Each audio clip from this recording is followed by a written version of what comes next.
चलिए ठीक है। अब देखिएगा अगला सवाल आप लोगों को बता था कि पृथ्वी के भूमध्य रेखीय परिधि, परिधि मतलब उसके चारों ओर का, ठीक है। ये क्या है, मान लिया पृथ्वी है, तो पृथ्वी का जो ये है भूमध्य रेखा कहते हैं, जिसको इक्वेटर कहते हैं, या आप जिसको भूमध्य रेखा या विषुवत रेखा भी कह सकते हैं। तो ये इक्वेटर के क्या है, परिधि, परिधि आप लोग जानते हैं, जैसे कोई रिंग है ना, तो रिंग के चारों ओर के जो पूरा लंबाई है उसको परिधि, परिधि कहा जाता है, ठीक है, धन्य का, इसको सर्कमफरेंस कहा जाता है। तो परिधि जो क्या होता है देखिएगा, जो पृथ्वी है ना, पृथ्वी के जो जो क्या कहते हैं, जो क्या कहते हैं, इस परिधि के साथ साथ एक क्या होता है, व्यास या रेडियस से कहते हैं। तो पृथ्वी का जो रेडियस होता है, जिसको त्रिज्या कह सकते हैं, त्रिज्या, जो त्रिज्या होता है वो लगभग क्या होता है, 6,000 के करीब करीब होता है, 6,000 किलोमीटर के करीब होता है, ठीक है। तो इससे क्या होता है कि आप, इससे क्या है कि आप उसका रेडियस निकाल सकते हो। तो इसी को फॉर्मूला बेस में क्या रखेंगे, तो क्या है, 2 हो जाता है, और पाई का मान जानते हैं 22/7 होता है। अगर आपको मान ले याद भी नहीं होता तो आपको क्या है, आपको एक फॉर्मूला बेस बता दे रहा हूँ, और इससे क्या होता है आप उसको निकाल सकते हैं, ठीक है, अगर याद नहीं है ना तो, ठीक है,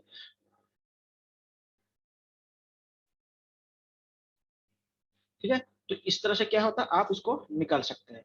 अगर याद है तो कोई बात नहीं है, लेकिन क्या है, अगर याद नहीं है तो निकाल भी सकते हैं,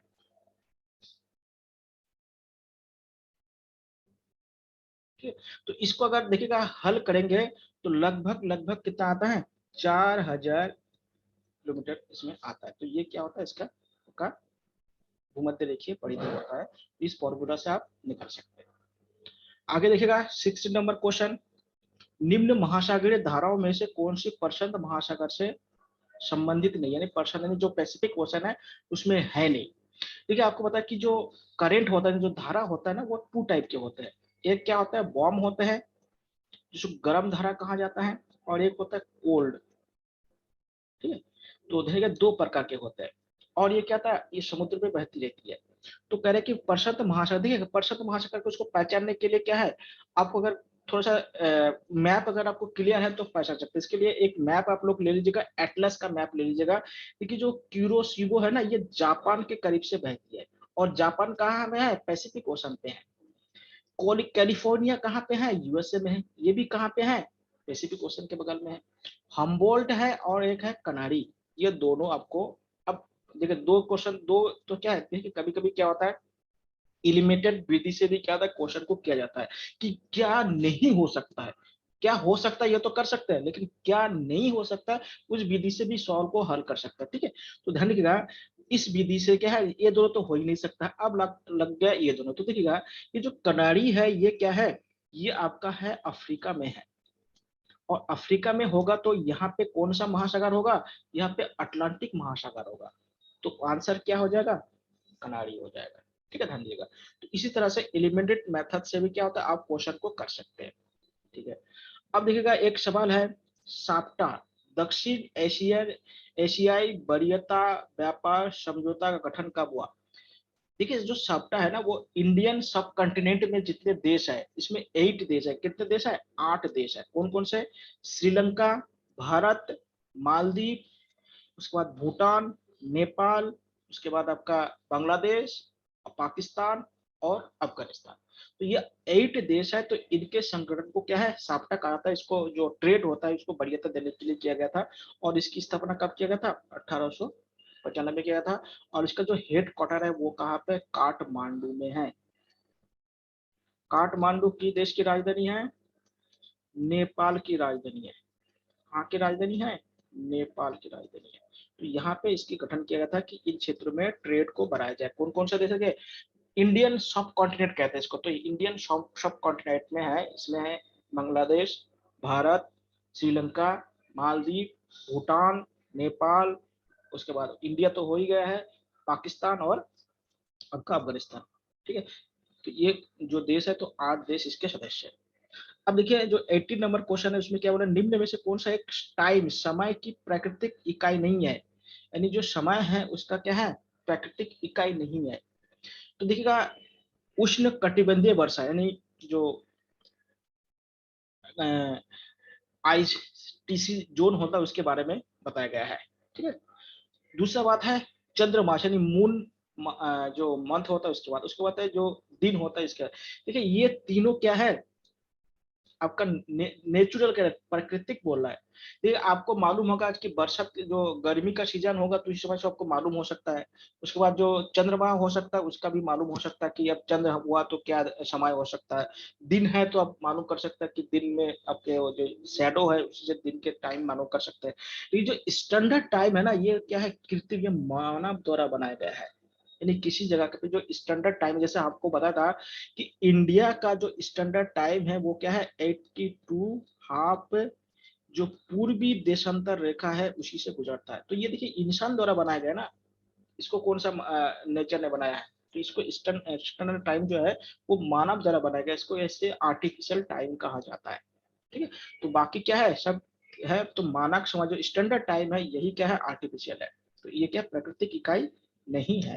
ठीक, तो ध्यान दीजिएगा ये प्राकृतिक इकाई नहीं है। क्यों नहीं है, अभी आपको बताया था कि जो स्टैंडर्ड टाइम होता है वो इंसान द्वारा बनाया गया है, और इंसान द्वारा जो बनाया जाता है उसी को क्या है आपका आर्टिफिशियल चीज कहा जाता है, और जो पहले से जो बने हुए हैं उन्हीं को क्या है आर्टिफिशियल नेचुरल कहा जाता है। अगला देखिए क्वेश्चन है 19 है, बादल परिणाम है, जो क्लाउड है वो किसका परिणाम है, किसका रिजल्ट है। जो क्लाउड आप लोग देखते हैं आसमान पे या पहाड़ों में, तो घर घर में पहुंच जाता है बादल, जो ऊंचाई जगह पे जो घर रहता है, तो वो कह रहे हैं कि वेपोराइजेशन से होता है। उसके बाद कैटाबैटिक ह्रास दर से होता है, जो उसका डिप्रेशन होता है उसके रेट से होता है। उसके बाद बोला कि नॉर्मल जो टेम्परेचर होता है उसके जो ह्रास होता है, मतलब ह्रास मतलब कमी से होता है, या जो संघनन होता है उससे होता है। संघनन मतलब इसका मतलब कह सकते हैं आप इसको कंडेंसेशन कहा जाता है। जैसे देखिएगा हर आप लोगों के जो फ्रीज होता है घर में, तो फ्रीज में जो चीज लगे होते हैं ना उसको क्या है कंडेंसेशन कहा जाता है। वो कंडेंसेशन नहीं होता फ्रीज में कुछ चीज जमेगा नहीं। ठीक है, तो जमाने का काम था। तो देखिएगा जब आप बादल को देखते हैं ना, तो बादल जब आपको आसमान में दिखा देता है, ठीक है, तो ये आसमान में दिखा देता है वो धुएं रूप में दिखा देता है। तो धुएं रूप में उसको क्या है बादल तो कह सकते हैं, बादल नहीं कहा जा सकता, वो क्या है बाष्प होता है, वेपोराइजेशन होता है। ठीक है, बादल कब बनता है जब उसका संघनन होता है, संघनन मतलब कंडेंसेशन होता है। ठीक है, तभी ये क्या जमता है या ठोस बनता है, जमता है या इसको कह सकते हैं ठोस बनता है, सॉलिड बनता है। और सॉलिड बनने के बाद ही क्या होता है ये बारिश के रूप में निकलती है। देखिएगा ये जो धुआं दिख रहा है ये ऊपर जाके क्या हो जाता है, जब जैसे ऊपर जाता है और ऊपर जाके क्या होता है ये कंडेंस होता है, कंडेंस होकर क्या होता है जम जाता है। और क्या होता है जो ग्रेविटी फोर्स होता है, ग्रेविटी फोर्स के कारण क्या होता है ये बादल के छोटे छोटे बूंद के रूप में नीचे गिरता रहता है, तभी ये बादल बनता है। ठीक है, उससे पहले तो क्या बना रहता है ये धुआं जैसे बनता है, वेपोराइजेशन जैसे होता है।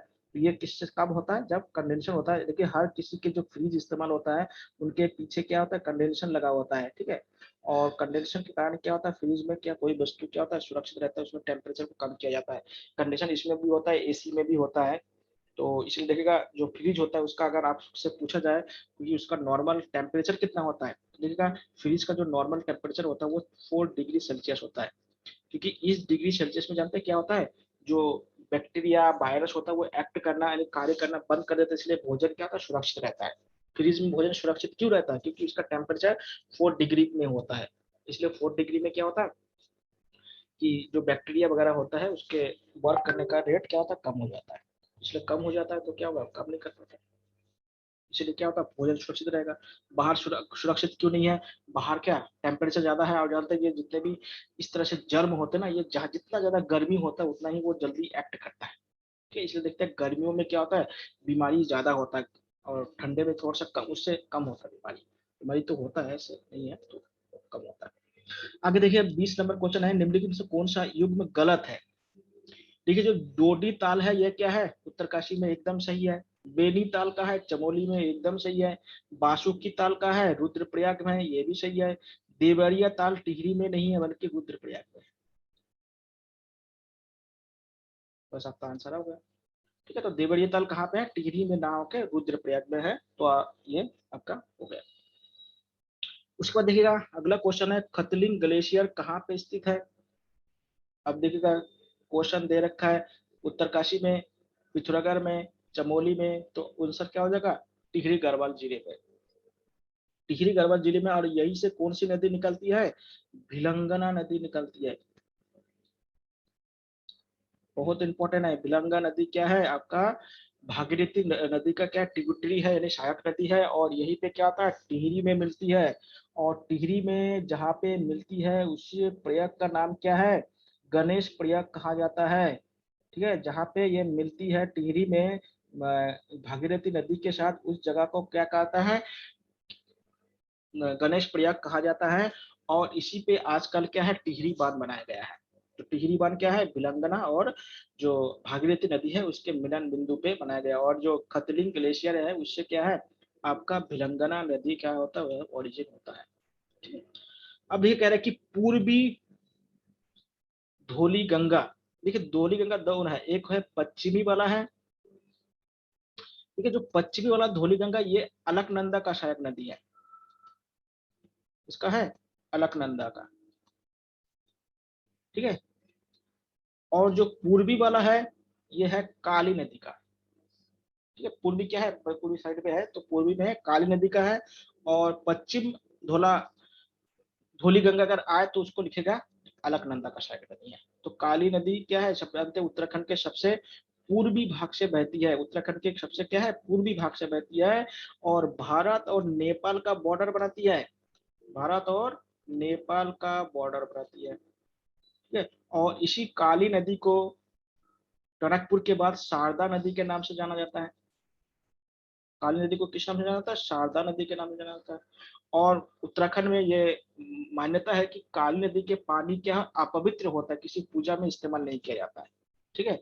और काली नदी पे एक बहुत फेमस बांध बना हुआ है जिसको पंचेश्वर बांध कहा जाता है। कौन सा बांध है? पंचेश्वर बांध जिसे है, ये क्या है आपके? काली नदी पे, जो भारत और नेपाल के सहयोग से बनाया गया है। ठीक है, सारे चीज याद रखिए। याद रखना आप लोगों का काम है, बार बार रिवीजन कीजिएगा तभी याद रहेगा। एक बार पढ़ दिया और चल छोड़ वो पेन कौन मैं है? काम दे दूंगी तुझे बहुत सारा भी। ठीक है, देखिए वो याद करना आप लोगों का काम है। जैसे स्वामी विवेकानंद एक बार पढ़ लेता था, सब याद हो जाता। हम लोगों का तो संभव है नहीं, हम लोगों को रिवीजन बार बार करना पड़ेगा। एक बार पढ़ने से क्या होगा? याद तो होगा नहीं। इसलिए क्या होगा? इसका सबसे आसान तरीका है, आप किसी भी चीज को बार बार रिवीजन कीजिएगा। जितना रिवीजन करेंगे उतना ही क्या होगा? आपको आएगा। अब देखिए करेंट का सवाल है उस समय का। देखिए बोला कि उत्तराखंड राज्य के किस राष्ट्रीय पार्क को वर्ष 2016 में प्रोजेक्ट टाइगर के अनुसार जोड़ा गया था? ये है आपका राजाजी नेशनल पार्क। कौन सा है? Rajaji national park. ठीक है, राजाजी नेशनल पार्क कहाँ पे है? हरिद्वार से शुरू होता है और पौड़ी गढ़वाल और देहरादून की कुछ भाग इसमें आता है। पहले इसका नाम मोतीचूर वन अभयारण्य था इसका नाम। ठीक है, बाद में इसको क्या कहते हैं? राजाजी। राजाजी जानते हैं किसके नाम पे? एक बार सवाल पूछा कि ये राजाजी कौन थे? ये जानते हैं हमारे देश का एक बहुत बड़ा नेता है जिसको क्या है भारत का प्रथम भारतीय गवर्नर जनरल भी बने थे। कौन थे? बता सकते हैं हम लोग? नहीं बता सकते तो हम बता दें। सी राजगोपालाचारी। एकदम, चक्रवर्ती राजगोपालाचारी। कौन थे? चक्रवर्ती राजगोपालाचारी। उनके नाम पे राजाजी राष्ट्रीय पार्क बनाया गया है, मतलब रखा गया उनके नाम पे, बनाया तो नहीं, रखा गया है। ठीक है। और ये राजाजी राष्ट्रीय पार्क में किसका कंजर्व किया जाता है? इसमें मेनली बाघ और हाथी का, पहले तो हाथी का था, बाघ को भी इसमें डाल दिया गया। ठीक है, पहले समझ लीजिएगा। जो प्रोजेक्ट टाइगर है ना, ये 1973 में भारत में अपनाया गया था। कब अपनाया गया था? 1973। और भारत में सबसे पहले कार्बेट नेशनल पार्क से इसकी शुरुआत की गई थी। कौन से पार्क से? कार्बेट। और जानते हैं कार्बेट नेशनल पार्क भारत का सबसे पहला नेशनल पार्क है। भारत का सबसे पहला नेशनल पार्क कौन सा है? Jim Corbett National Park. और ये क्या है? इसी में से सबसे पहले, और इसी को देखिए जो हमारे यहाँ पे जो फॉरेस्ट लॉ बनाया गया था, यानी जो वन्य जीवी अधिनियम बनाया गया था, जिसको कह सकते हैं आप वाइल्ड लाइफ एक्ट बनाया गया था, उसी के अंतर्गत सबसे पहले क्या है? नेशनल कार्बेट पार्क को जोड़ा गया था। ठीक है। और नेशनल कार्बेट पार्क का पहले नाम क्या था? हेली नेशनल पार्क कहा जाता था। क्या नाम नाम था इसका? हेली नेशनल पार्क था। बाद में जिम कार्बेट को याद करके, बहुत बड़े क्या था शिकारी थे, उनको सम्मान देने के लिए क्या इनको बनाया गया था। और ये कहाँ है? नैनीताल और पौड़ी डिस्ट्रिक्ट में स्थित है। ठीक है। तो इसी क्या है? भारत का पहला राष्ट्रीय पार्क है। और इसी में 1973 में जो प्रोजेक्ट टाइगर शुरू किया गया था, वो क्या था? इसी में शुरू किया गया था। ठीक है। और राजाजी में कब शुरू किया था? 2016 में शुरू किया गया। आप देखिएगा भारत में दुनिया का सबसे ज्यादा टाइगर पाया जाता है। देखिए दुनिया में इस समय लगभग 4000 टाइगर है, उसी में से क्या है लगभग 2900 टाइगर क्या है भारत में है। देखिए सबसे ज्यादा टाइगर क्या है भारत में, और सबसे ज्यादा अगर नंबर के हिसाब से देखा जाए तो कर्नाटक में सबसे ज्यादा टाइगर है और उत्तराखंड में इसमें बाद में है। और जो एमपी है ना, एमपी मध्य प्रदेश को टाइगर स्टेट भी कहा जाता है। एमपी को क्या कहा जाता है, टाइगर स्टेट कहा जाता है।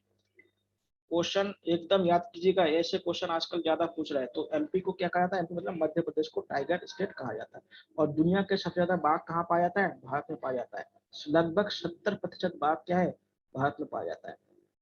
ठीक है, धन्यवाद। और उत्तराखंड में क्या सेकंड नंबर पे ये है। तो टाइगर प्रोजेक्ट सबसे पहले कहाँ शुरू किया था, जिम कॉर्बेट में शुरू किया था, और 2016 में राजा जी नेशनल पार्क में इसको शुरू किया गया था। ठीक है, और आज जानता है नेशनल एनिमल भी है टाइगर। टाइगर क्या है, नेशनल एनिमल भी टाइगर को माना जाता है, माना जाता है।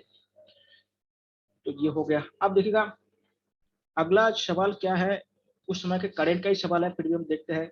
कलियासोन भूस्खलन क्षेत्र उत्तराखंड में कहाँ पे है, ये है श्रीनगर और रुद्रप्रयाग के मध्य में हुआ था।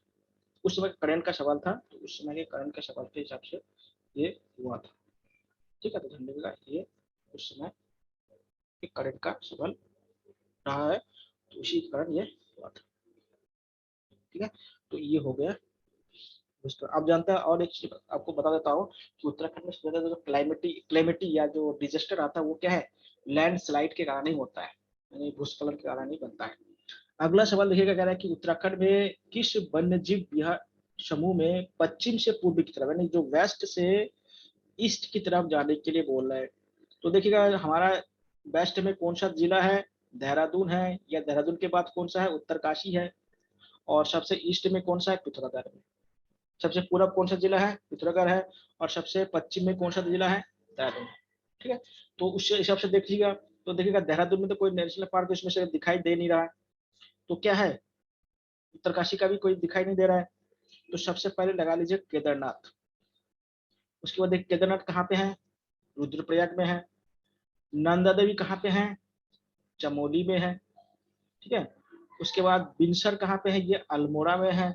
और अस्कोट कहाँ पे है, ये आपका पिथौरागढ़ में है। तो यही क्रम सबसे सही क्रम लग रहा है, जो क्रम दे रखा है, ऑर्डर दे रखा है, उसी में क्या है, यही सबसे सुटेबल लग रहा है। तो इसको जरा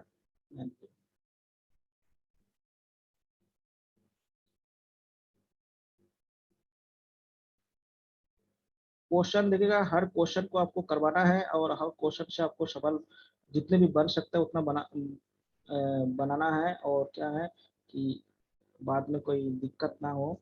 ठीक है, ये क्वेश्चन में कोई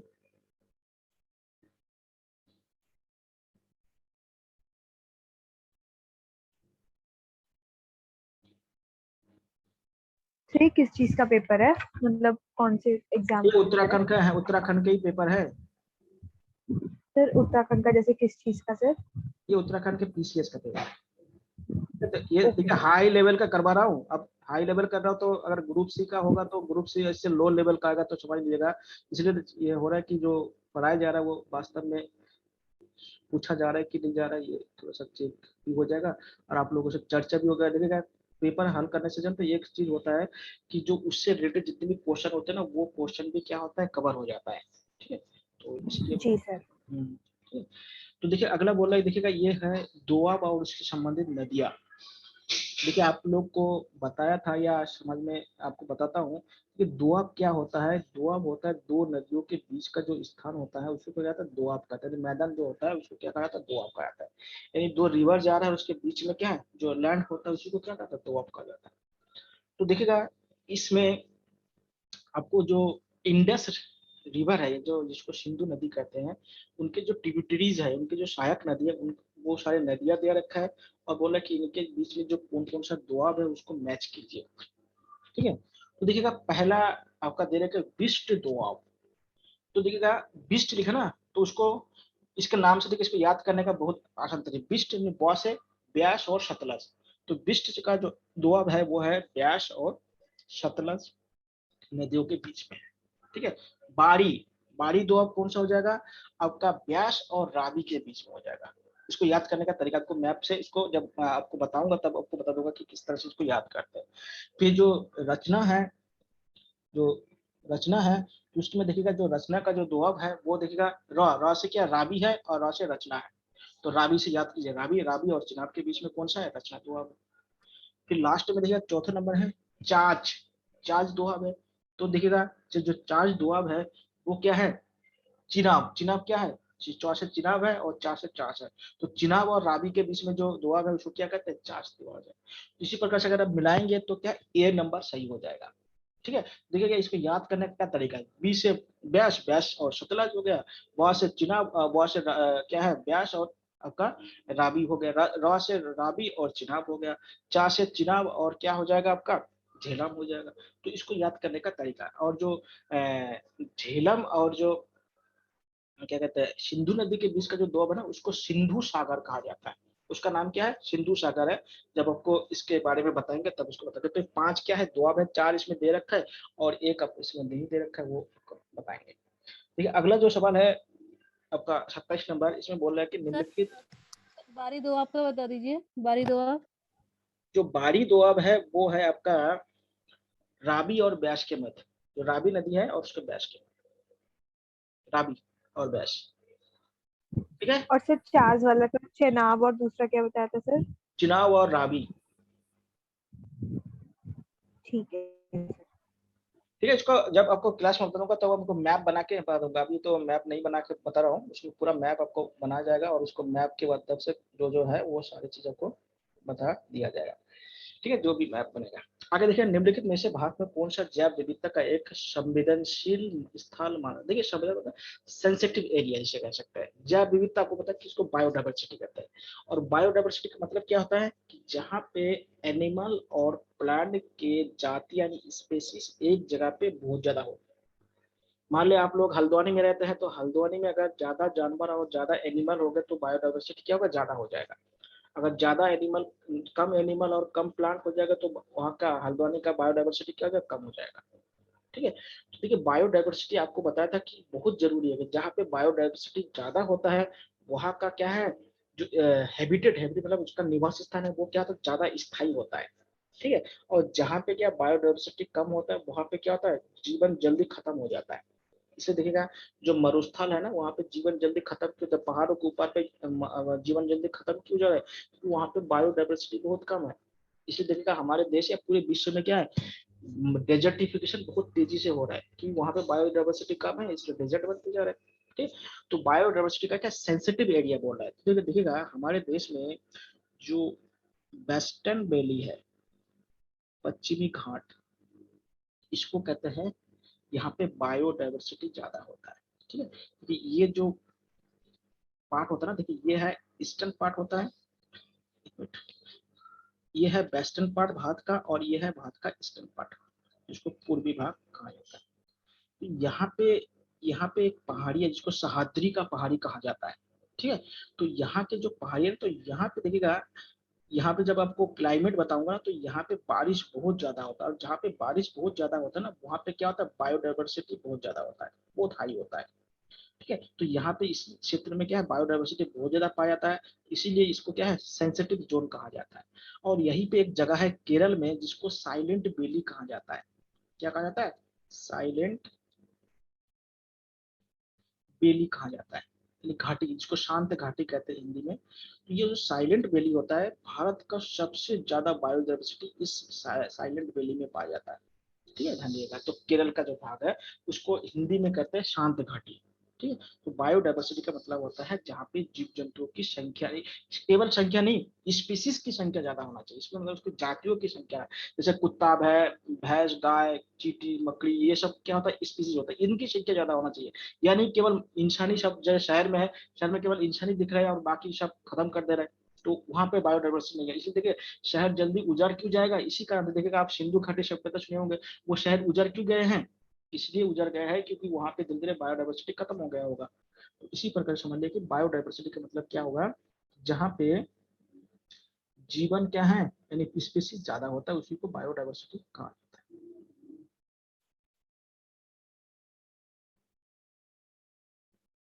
उसके बाद देखिएगा क्वेश्चन है, कोपेन के अनुसार कोपेन के जलवायु के अनुसार निम्न में से कौन सा उत्तरी बंगाल सहित उत्तर पूर्वी भारत का उपयुक्त वर्णन है कि वहाँ का जलवायु कैसा है।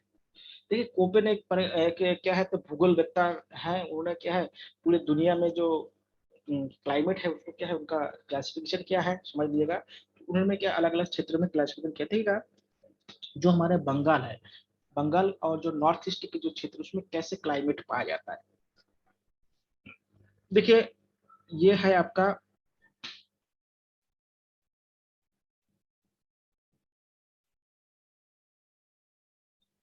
अगर मैप के हिसाब से देखेंगे तो देखिएगा ये है भारत का मान लिया नक्शा है और यहाँ पे ये वाला जो क्षेत्र है, ये वाला जो क्षेत्र है यहाँ पे देखिएगा बे ऑफ बंगाल आपको बताया था, बे ऑफ बंगाल बंगाल की खाड़ी है। और यहाँ पे क्या है नॉर्थ ईस्ट, जिसको भारत का नॉर्थ ईस्ट एरिया कहा जाता है, भारत का उत्तर पूर्वी भाग कहा जाता है। और यहाँ पे किस तरह के क्लाइमेट के बारे में बात कर रहे हैं। ठीक है, तो देखिएगा यहाँ पे क्या है, यहाँ पे थोड़ा सा हिल एरिया बहुत ज्यादा है, तो हिल एरिया होगा तो गर्मी थोड़ा सा कम होगा। ठीक है, तो जहाँ पे गर्मी कम होगा वहां पे क्या होना चाहिए, सब ट्रॉपिकल होना चाहिए। और क्या है मानसूनी, क्योंकि यहाँ पे मानसून से आप जानते हैं कि यही पे क्या है मेघालय भी है, यहाँ पे आसाम भी है और बंगाल में तो बारिश भी बहुत होता है। तो मानसून तो क्या है ये उपोष्ण कटिबंधीय मानसून वर्षा बन पाया जाती है। ठीक है, तो सब ट्रॉपिकल मानसून रेन फॉरेस्ट पाया जाता है। ठीक है, वर्षा बन पाया जाता है, तो ये बी नंबर यहाँ पे सही हो जाएगा। ठीक है, क्यों होगा, क्योंकि यहाँ पे बारिश बहुत ज्यादा है और यहाँ पे हिल एरिया है, और हिल एरिया होगा तो क्या होगा थोड़ा सा क्लाइमेट क्या हो जाएगा यानी ठंडा हो जाएगा। तो इसी से क्या होता है आप उसको अनुमान लगा सकते हैं। इसके लिए एक किताब आप लोग ले लीजिएगा, जो एटलस आता है, एटलस की किताब ले लीजिएगा जिसमें मानचित्र वगैरह है। उससे क्या होगा कि कभी जब पढ़ने का मन ना लगे तो क्या करिएगा, उस किताब को देख देख के एक केवल वो फोटो ही देखते रहिए, कम से कम याद तो हो जाएगा कि अरुणाचल प्रदेश कहाँ पे है, कहाँ पे अरावली पर्वत कहाँ पे है, क्या है। इसको कभी मन ना करे पढ़ने का तो उसको देख लीजिएगा, या उसको लिखते रहिए, मन नहीं करा तो उसको लिखते रहिए, तो लिखने से भी क्या है बहुत सारी चीज याद हो जाता है। ठीक है, अब क्या आता है रामदेव बाबा का कहना है कि करने से होता है, अगर आप करेंगे तभी आप पेपर को पास कर पाएंगे, नहीं करेंगे तो फिर उसका कोई इलाज ही नहीं है। चलिए अगला देखिए, देखिए इसमें दिखा है कि रिवर है और उसका जो ओरिजिन क्षेत्र है वो कौन कौन सा है। देखिएगा आपको पहला दिखाई दे रहा है, जो क्षेत्र दिखाई दे रहा है आपको ब्रह्मगिरी पहाड़ी दिखाई दे रहा है। देखिएगा अभी अभी आपको बता था कि जो भारत के जो ये वेस्टर्न बेली है, इस वेस्टर्न बेली में एक जगह है कर्नाटक में, इस कर्नाटक में ये जो जगह है, इस जगह में ही क्या है, ये जो जगह है इसी जगह में आपका ब्रह्मगिरी पर्वत है। कहाँ पे, कर्नाटक में है। ठीक है, ये सह्याद्री का जो पहाड़ी है उसी में, ये कर्नाटक में इस जगह पे क्या है ये है। ठीक है, और यही से जो कावेरी नदी है ब्रह्मगिरी पर्वत वह निकलती है। कौन सी नदी निकलती है, कावेरी नदी। जानिएगा ये कौन सी नदी है, कावेरी। और कावेरी को क्या है दक्षिण की गंगा कहा जाता है, दक्षिण की शब्द में ध्यान दीजिएगा, दक्षिण की गंगा कहा जाता है। ध्यान दीजिएगा। दूसरा है बेरीनाग झरना, तो बेरीनाग कहाँ पे है ये है आपके बेरीनाग स्रोत या झरना कहा जाता है। तो बेरीनाग के है हिमाचल प्रदेश में, नहीं हिमाचल नहीं, ये जम्मू कश्मीर में, सॉरी ये जम्मू कश्मीर में। ठीक है, बेरीनाग कहाँ पे है, ये जम्मू कश्मीर जेके में है। ठीक है, JNK में है। और यहाँ से झेलम नदी निकलती है। कौन सा नदी निकलती है, झेलम। ठीक है, बेरीनाग जो झील है, झरना है, वो कहाँ पे है आपका जम्मू कश्मीर में है, और ऐसे झेलम नदी निकलती है। उसके बाद महाबलेश्वर, ठीक है, महाबलेश्वर क्या है, ये है महाराष्ट्र में है। कहाँ पे है, महाराष्ट्र। और यहाँ से कृष्णा नदी निकलती है। कहाँ निकलती है, कृष्ण नदी। ठीक है, ध्यान देगा। और छोटा नागपुर का पठार, ये देखिए छोटा नागपुर का पठार क्या है, ये झारखंड वाला एरिया, झारखंड छत्तीसगढ़ वाला एरिया है, इसी को छोटा नागपुर का पठार कहा जाता है। और यहाँ से निकलती है सुवर्ण रेखा नदी, सुवर्ण रेखा नदी। ध्यान दीजिएगा। देखिए ब्रह्मगिरी नदी कहाँ पे, कर्नाटक से निकलती है। कौन सी नदी है, कावेरी। और इसे क्या है दक्षिण की गंगा कहा जाता है। बेरीनाग कहाँ पे है, जम्मू कश्मीर में है। यहाँ से कौन सी नदी निकलती है, झेलम। झेलम नदी को पाकिस्तान में नीलम नदी भी कहा जाता है, और ये भारत और पाकिस्तान के बीच में बॉर्डर भी बनाती है। महाबलेश्वर कहाँ पे है, ये महाराष्ट्र में है। और यहाँ से कौन सी नदी निकलती है, कृष्णा नदी निकलती है। छोटा नागपुर कहाँ पे? झारखंड और छत्तीसगढ़ वाला क्षेत्र है मेनली। इसी में से सुवर्णरेखा नदी निकल, तो क्या है, जब ऑर्डरिंग से दे रखा है तो कौन सा हो जाएगा? बी नंबर सही हो जाएगा।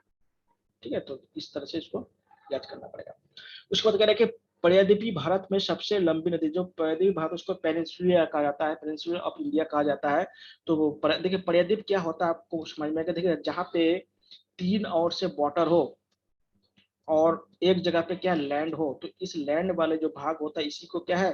प्रायद्वीप कहा जाता है या पेनिनसुला कहा जाता है।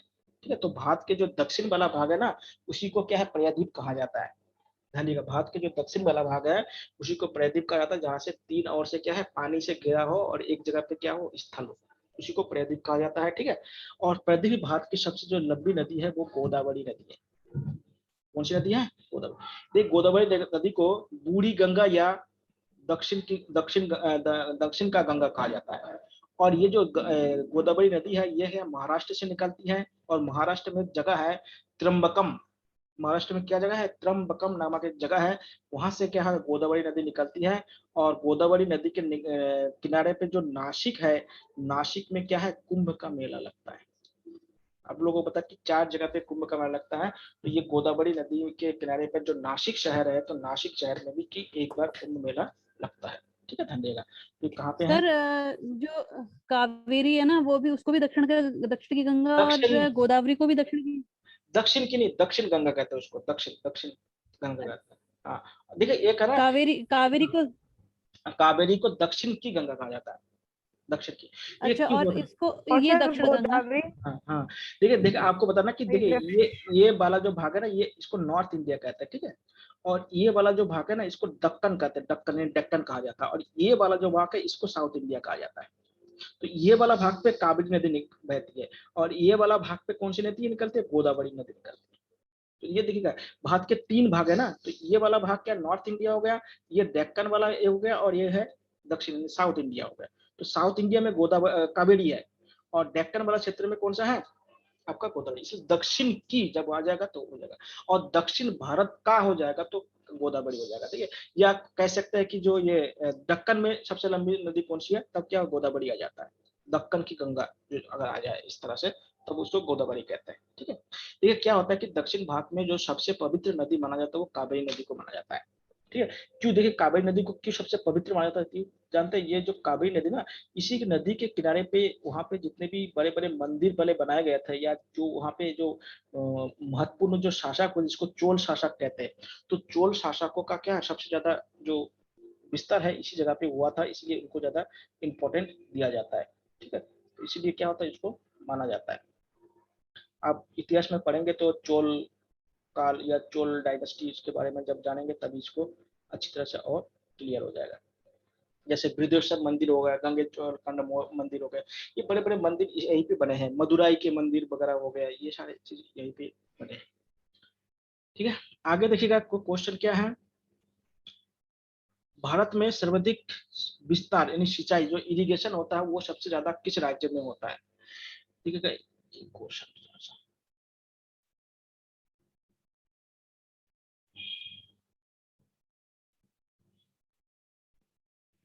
ठीक है, प्रतिशतता के हिसाब से बोल रहे थे। ठीक है, इसका क्या कहता है, यानी परसेंटेज के हिसाब से बोल रहे हैं, तो परसेंटेज के हिसाब से हो जाएगा तो पंजाब हो जाएगा। परसेंटेज के हिसाब से कौन सा राज्य हो जाएगा? पंजाब में सबसे ज्यादा क्या होता है? इरिगेशन क्या होता है पंजाब, क्योंकि पंजाब जानते हैं कि पंजाब के साइड पे क्या है? सतलज, रावी और ब्यास नदी से वहां पे जो बैरज बने हुई है जिसको हरिके बैरज कहते हैं, वहां से इंदिरा गांधी नहर निकलती है और बहुत सारे सतलज नहर निकलती है, जिससे क्या वहां पे इरिगेशन बहुत ज्यादा। तो सबसे ज्यादा प्रतिशत के हिसाब से सबसे ज्यादा कहाँ पे होते हैं? पंजाब में।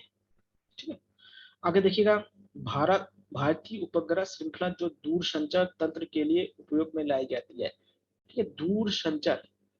ठीक है, तो क्या है? इसको कहते हैं IRS कहते हैं, इसको कहते हैं दूर संचार। दूर संचार मतलब जिसमें आपके मोबाइल या टीवी वगैरह में जो सैटेलाइट काम में आता है, तो उसी को क्या आता है? दूर संचार या आपका इंफॉर्मेशन टेक्नोलॉजी कहा जाता है, उसी में इसको माना जाता है।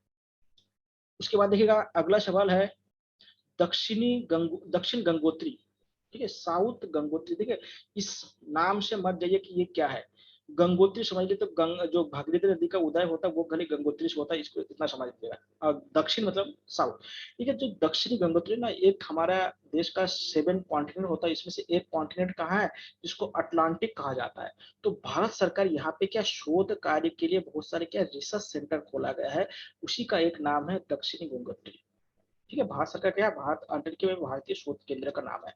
ठीक है, अंटार्कटिका में भारतीय शोध केंद्र का नाम को क्या कहते हैं, दक्षिणी गंगोत्री कहा जाता है। ठीक है, यहाँ पे रिसर्च काम करने के लिए इसको भेजा गया था, उसमें कहा जाता है। अगला क्वेश्चन देखिएगा, जो तमिलनाडु का समुद्र तट कहलाता है, ठीक है, तमिलनाडु ये बना है, तो तमिलनाडु क्या है, ये जो पूर्वी वाला भाग है, ये जो क्षेत्र है इसको तमिलनाडु कहा जाता है। क्या होता है, तमिलनाडु। और ये जो तट होता है, इस तट को कोरोमंडल तट कहा जाता है। क्या कहा जाता है, कोरोमंडल तट। ध्यान दिएगा, तो तमिलनाडु के पार के जो तट है उसको क्या कहते हैं, कोरोमंडल तट कहा जाता है। ठीक है, तो कोरोमंडल तट कहा जाता है।